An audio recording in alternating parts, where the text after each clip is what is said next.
What you are about to hear is not a conspiracy theory. It is an accurate description of how power operates in the 21st century. Imagine for a moment that a neighboring country, a country that has called another an ally for over 100 years, has quietly taken control of that neighbor's digital nervous system. Not with tanks, not with soldiers crossing borders, not with declarations of war.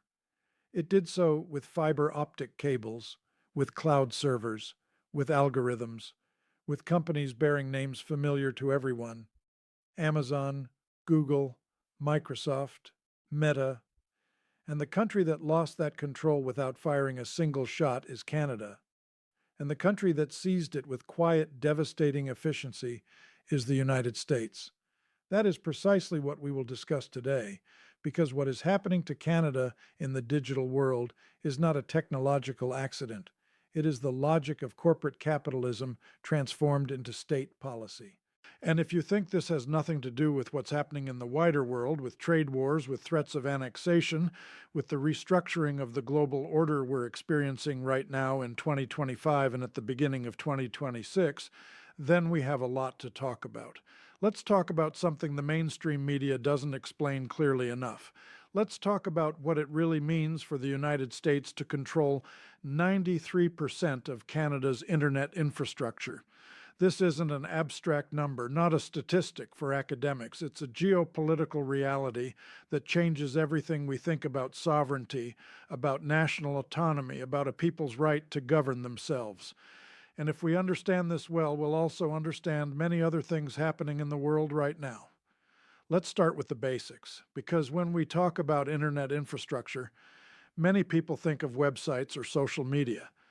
But that's just the visible surface of something much deeper. Internet infrastructure consists of the physical cables that transmit data, the data centers where information is stored, and the traffic exchange points that determine the paths data packets take. It also includes cloud services where companies and governments store their most sensitive files. When we say that the United States controls 93% of that infrastructure in Canada, we mean that virtually all digital communication that occurs on Canadian soil passes through American hands at some point. Researchers at the University of Toronto developed a tool called IMAPS that tracks exactly where Canadians' data travels when they browse the internet, and what they found is disturbing in its simplicity. When someone in Toronto sends an email to someone in Montreal, that email most likely travels south first, crosses the border into the United States, passes through switching centers in Chicago or New York, and then travels back north to reach its destination. This is called boomerang routing, and it's not a technical anomaly.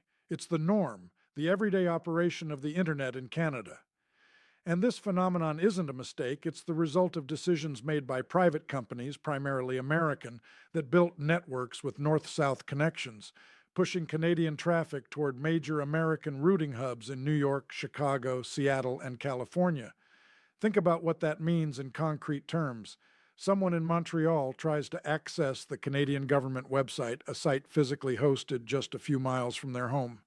That person's data leaves Canada, enters U.S. territory, passes through servers where the U.S. National Security Agency, NSA, has installed mass surveillance devices, and then returns. That's not digital sovereignty, that's structural dependence. And ITMAP's researchers found that well over a third of internet routes that begin and end in Canada pass through the United States before reaching their destination. Almost all of that boomerang traffic passes precisely through cities where the NSA is known to have interception facilities.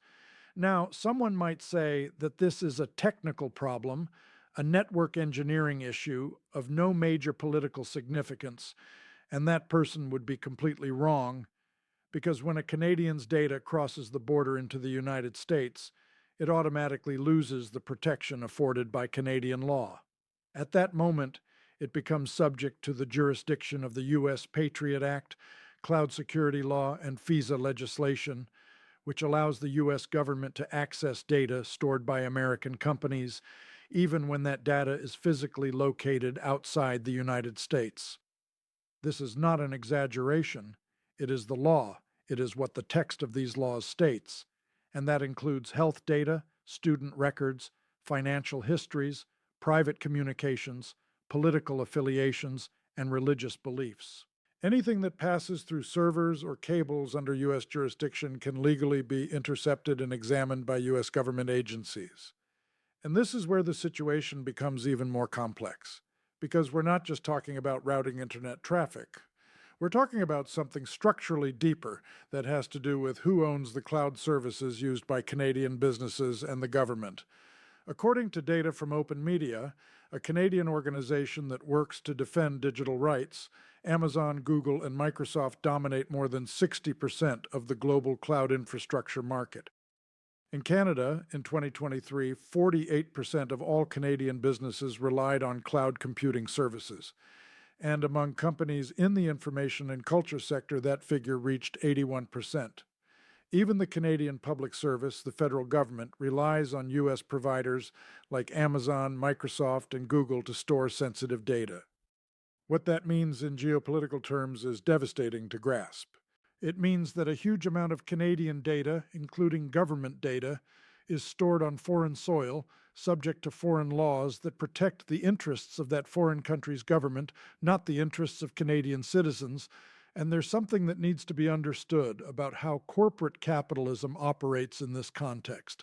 American tech companies didn't build this infrastructure with the explicit intention of dominating Canada.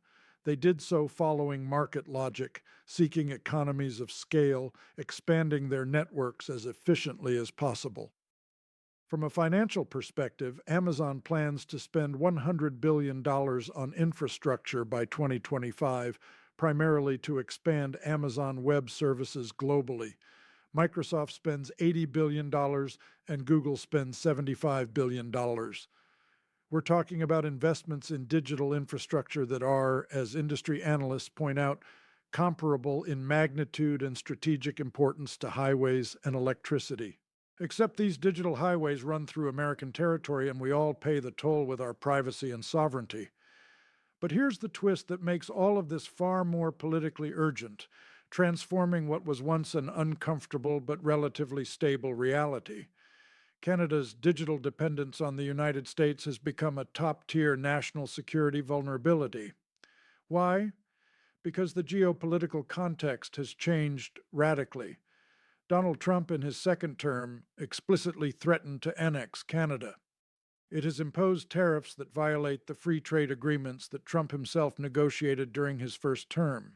It has publicly declared that Canada should become the 51st state of the United States.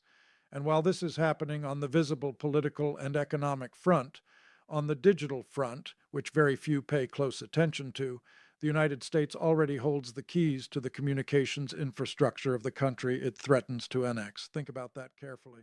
If the Trump administration wanted to pressure Canada in negotiations, it has at its disposal not only economic tariffs, but also the illegal technical capacity to disrupt or interfere with the digital services on which the Canadian economy depends. It wouldn't need to do so directly. It would suffice for American tech companies aligned with the Trump administration, as the image of the CEOs of Amazon, Apple, Google, Meta, and others, flanking Trump at his inauguration in January 2025, reminded us to apply pressure in more subtle ways, as Elon Musk did with Ukraine when he restricted access to the Starlink internet service in occupied Crimea. This isn't science fiction, it already happened. And Foreign Policy's conclusion in an analysis published in June 2025 is accurate. Technology has become an instrument of coercion in U.S. foreign policy under the Trump administration. Let's also consider the mechanism of corporate pressure disguised as national interest. The U.S. Trade Representative published a report in 2025 on barriers to foreign trade that specifically identifies 3 Canadian laws as problematic. Canada's Digital Services Act, which requires digital platforms to pay taxes on the revenue they generate in Canada, the Online News Act, which requires social media and search engines to compensate for distributing their content, and the Online Streaming Act, which applies Canadian content rules to streaming platforms, What do these three laws have in common? They affect the revenue and operations of Google, Meta, Amazon, and other U.S. tech giants in Canada. And the Trump administration turned them into a matter of trade policy between the two countries, using the power of the American state to defend the corporate interests of private companies.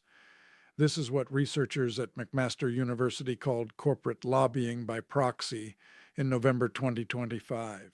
The interests of multinational technology corporations are presented as if they were the national interest of the United States, and the result was concrete and devastating.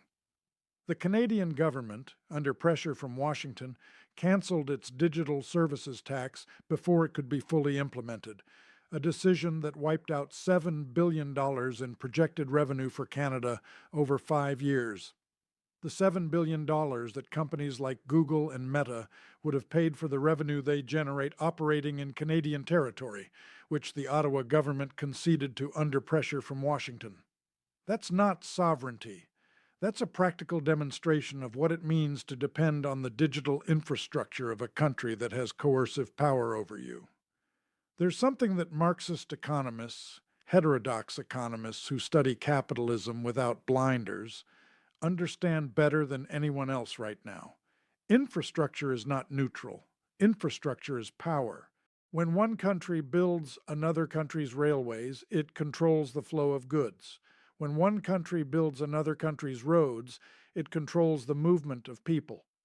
And when one country controls another country's digital infrastructure, it controls the flow of information, data, and communications. It ultimately controls that other country's ability to function as an autonomous state in the 21st century. This isn't theory, it's the logic of imperialism updated for the digital age. And there's a dimension to this story worth exploring more deeply because it touches on something that affects us all in this world being reshaped before our very eyes.